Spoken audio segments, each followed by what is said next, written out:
مراسم ولیمه و عروسی باید بدون اسراف و ریا مطابق توانایی داماد در مکان و وسایط نقلیه او برگزار گردد. خانواده عروس نمیتوانند داماد را مجبور کنند که مراسم عروسی در هتل با وسایط نقلیه گران قیمت برگزار شود. ماده اول بنده 16. خوب دوستان عزیز، کسی میبینین نه فهمم یک سو گرمیز دوستان عزیز، یک سو موتروانم یار سو که نمی سرک میری اینجا میری کجا میری. خب اگه برم خود است میتونم فامیلی میگم که بله. خب به هر صورت دوستان عزیز دیوال تاریخی که در تصویر میبینین. خب دوستان عزیز گذرگاه یک زرگک دور است. هر جایی که دوستان قابل دیدن نبود من ویدیو رو اونجا کت میکنم. باز از ادامه ویدیو گذرگاه کابل جان خود جان دارم و دریای دیگه دوستان عزیز متاسفانه که وضعیتش خراب هست. دیگه دوستان عزیز از پل میگذاریم این طرف. سلام و درود نثار تک تک شما عزیزان، انشالله که خوب و صحتمند باشین دوستان عزیز. روز گذشته که لوحه ها را دیدیم، البته یک ماده دیگه بود در پل آسمایی. اینجا یک دیگه نوشته است که مراسم ولیمه و عروسی باید بدون اسراف و ریا مطابق توانایی داماد در مکان و وسایط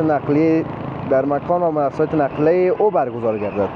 خانواده عروس نمیتوانند داماد را مجبور کنند که مراسم عروسی در هتل با وسایط نقلیه گران قیمت برگزار شود. ماده اول بنده 16. خوب دوستان عزیز، کسی که میبینین بالای عروسی بسیار رو تو سیستمکای خوب و عالی وضع شده، قانونای عالی البته دوستان عزیز که کار میکنه که کار و همچنان عروسی را بالای داماد و خانواده داماد آسان بسازه و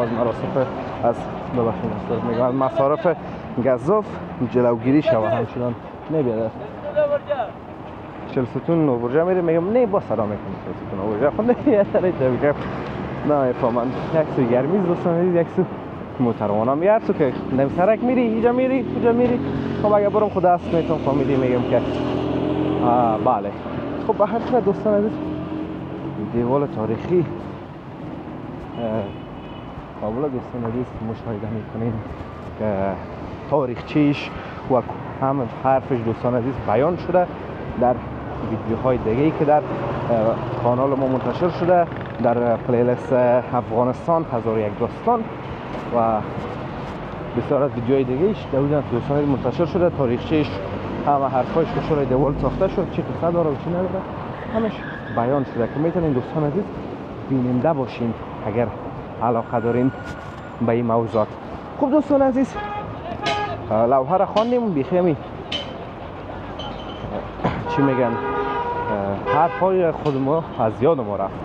دوستان عزیز ما دیگه از جاده آسمایی کابل دور خوردیم، میخواهیم به طرف پل گذرگاه شهر کابل بریم که یک از پل‌های مشهور و شناخته شده شهر کابل است که در سرک 40 ستون دیگه موقعیت داره دوستان. اون سرک 40 ستون تا اون خدای چرا دوستان عزیز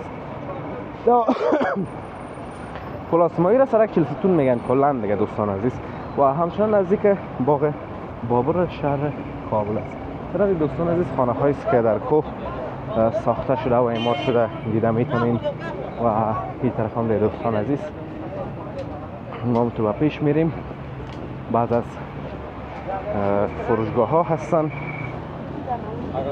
نانوایی و دکان ها که در تصویر میبینین. دوستان عزیز گذرگاه یک زرگک دور است. هر جایی که دوستان قابل دیدن نبود من ویدیو رو اونجا کت میکنم. باز از ادامه ویدیو گذرگاه رو دیگه میبینین. دوستان عزیز گذرگاه دیگه یک محله مسکونی شهر کابل هم است که گذرگاه خودش یک قصه بسیار جالب داره دوستان عزیز و حرفهای بسیار جالب داره. کورم دوستان عزیز ما در پلیلیست افغانستان و 1001 داستان آپلود کردیم، میتونین برین ببینین و بفهمین که چرا اونجا گذرگاه میگن، چرا پل گذرگاه نام داره و باغ بابر چرا باغ بابر است. توی حرفا تمام شد به صورت واضح و مکمل براتون دوستان عزیز. در اونجا گفتم طرفم دوستان عزیز نجاری ها هست. چند روز پیش نجاری ها فکر کنم در کمپانی کابل بود که آتش گرفت و بسیار خسارات زیاده با خون وارد شد که واقعا جگر خون کننده و جگر سوز بود.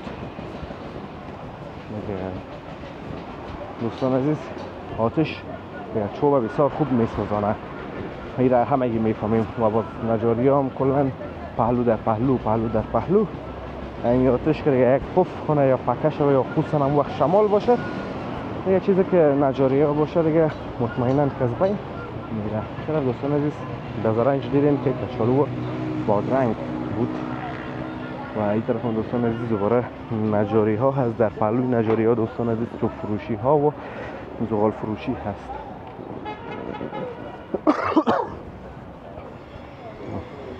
دیگه مردم دوستان عزیز کم کم آمادگی میگیره با زمستان پیش رو هست دیگه، چوب و زغال از امیاله میخرن. خب دوستان عزیز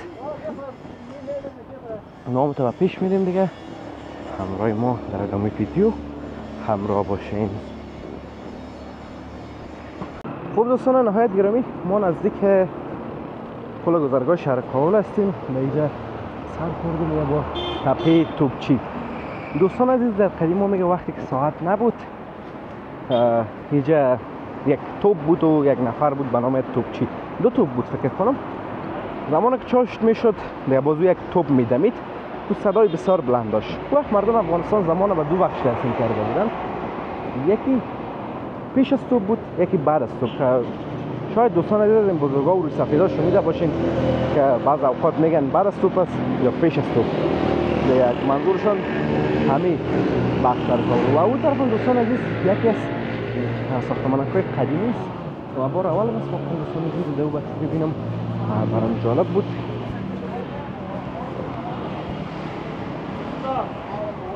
اولین بار از دوستان عزیز وقتی که چیزی میرم او ساختمانش میبینیم. این طرف هم دوستان عزیز قبرستان هست. تصویر دیدین این طرف هم باسکیلا را جور میکنن و کهنه فروشی هست اینطور در تصویر میبینین. به پیشتر دوستان عزیز اما سلو که بریم میرسیم به باغ بابر و پل گذرگاه شهر کابل.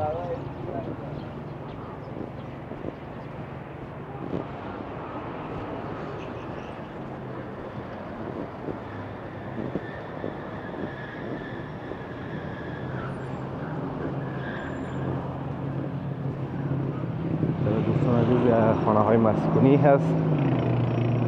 اون طرف باغ بابر هم دوستان عزیز دیگه سرک ادامه داره میره به طرف چهل ستون.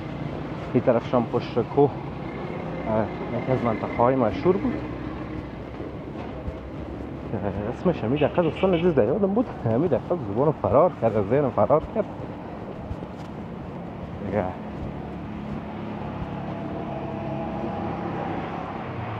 اما تو دوستان عزیز و پیش میریم این طرف دوباره چوب است، چوب فروشی و زغال فروشی هاست دوستان عزیز. میانو در بوجی میبینیم یه چوبای ارچه هست که یه بوجی یکی دیگه فروخته میشن، البته سیر شدن طول شدن که چند سیر است در هر بوجی و نرخشون معلوم است دیگه، باز دم بوجی میفروشن. طرف هم دوستان عزیز میوه فروشی هست. در تصویر میبینیم سیب هست، تربوز هست، خربوزه هست، انگور هست دیگه، انار هم هست. اینی هم دوستان عزیز مسجد جامع دسته اول گذرگاه در پهلویش باغ بابر و این هم دوستان عزیز خود پل گذرگاه که در تصویر مشاهده میکنین که البته دیگه بالای دریای کابل واقع شده و چندان دریایی هم نداریم دوستان عزیز که بگوییم دریای کابل جان خود جان دارم و دریای دیگه دوستان عزیز متاسفانه که وضعیتش خراب هست دیگه. دوستان عزیز از پل میگذاریم این طرف دیدین باغ بابره دیگه. این هم دوستان عزیز پل گذرگاه. امیدوارم از ویدیو خوشتون آمده باشه، از ویدیو لذت برده باشین. دریای کابل هم که خاک است و هیچ هوا نداره دیگه. تا داره بعدی همتون به الله متعال می سپارم. روزگار خوب خوش داشته باشین و در پناه الله متعال باشین. الله حافظ و مددگار همتون.